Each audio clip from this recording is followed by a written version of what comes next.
तर मंडळी आम्ही गेलो होतो तुळजापूरला. तर तुळजापूरमध्ये आम्ही चाललोच होतो. असे छान छान अशी मूर्त्याही छान असे दिसले. सर्वजण होतो आम्ही सगळेजण. हे हारण हे खूप छान होतं सगळीकडं. आज म्हणजे आम्ही अगोदर कडुळाकडे चाललो होतो. तर जाताना एवढं मस्त सावलीसाठी त्यांनी केलं होतं ना, वरनं सगळे असे टाकले होते हिरवे कापड, कारण की त्यांनी ऊन लागू नये सगळ्या भाविकांना. नंतर खालनं पाणी मारलं होतं, सारखं पाणी चालू होतं.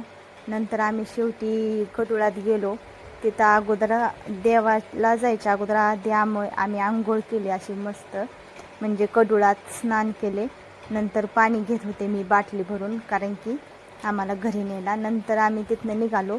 तर मी छान अशा माळा घातल्या होत्या. आमच्या सासूबाई आल्या नव्हत्या म्हणून मी घातल्या होत्या ते माळा. नंतर आमची बाईने बी घातल्या होत्या. नंतर आम्ही सर्वजण चाललो होतो मंदिरात, कारण की दर्शन घ्यायचं होतं आणि पुढे अजून लांब बी जायचं होतं आम्हाला. नंतर असं मी व्हिडिओ एक तयार केला होता तिथनं जाताना. असे सर्वजण आलते. मग आम्ही सर्वजणांनी चाललो होतो. तर गेलो. नंतर दर्शन घेतलं. मस्त असं दर्शन झालं. बाहेरूनच झालं आमचं दर्शन. तिथे छान अशा देवीच्या साड्या होत्या आणि बाहेर आम्ही 2-3 फोटो पण काढले देवीसमोर बाहेर. आतमध्ये काय नंबर भेटला नाही म्हणून बाहेरूनच दर्शन केले छान असं. नंतर आम्ही सर्वजणांचा एक फोटो घेतला, एक व्हिडिओ काढला छान असा. मग एवढी सगळीजण आम्ही गेलतो, चिली पिली आम्ही सगळीजण. सगळ्यांचं एक मस्तपैकी व्हिडिओ सगळं झालं. नंतर तिथनं आम्हाला पुढे बी जायचं होतं लांब. मग नंतर बाहेर निघालो होतो आम्ही. तिथनं बी बाहेर निघल्यावर इतकी गर्दी खूप गर्दी होती बाहेर जाताना बी.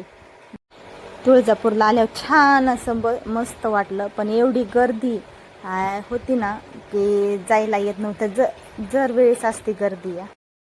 तेवढ्यात पुढे आम्ही चाललो. तिथं बांगड्यावाली ताई दिसली.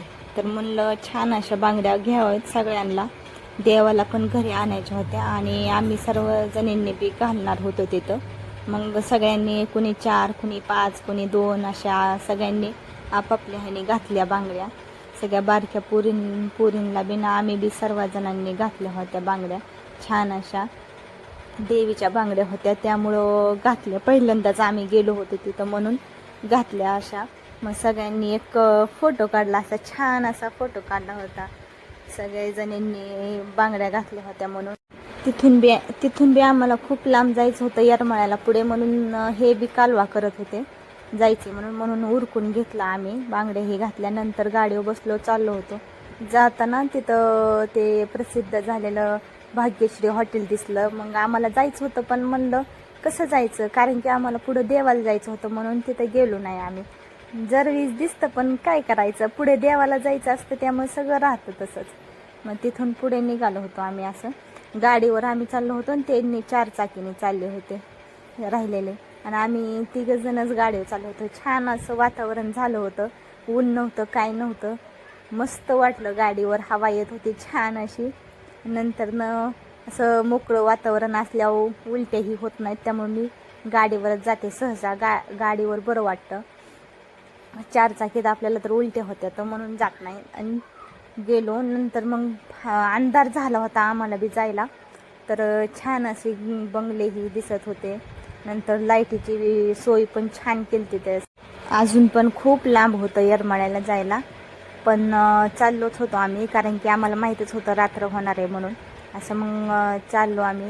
सकाळीच उशिरा निघल्यामुळे आता रात्र झाली येरमाळ्याला यायला. असं आम्ही ऑलरेडी येरमाळ्यात पोचलो होतो. लांबून असं छान असं शिखर ते मंदिर दिसत होतं येडाईचं. असं इतकं उंच दिसतंय लांबून.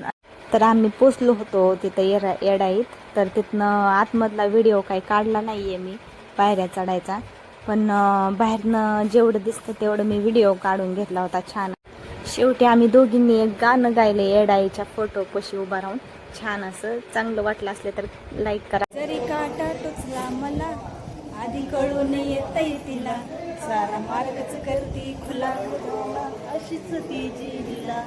पाठीशी ती उभी असताना कशाला कुणाला भिऊ ग, पाठीशी ती उभी असताना कशाला कुणाला भिऊ ग, येडाई माझा जोग, येडाई माझा माझा जीव ग जीव येडाई मा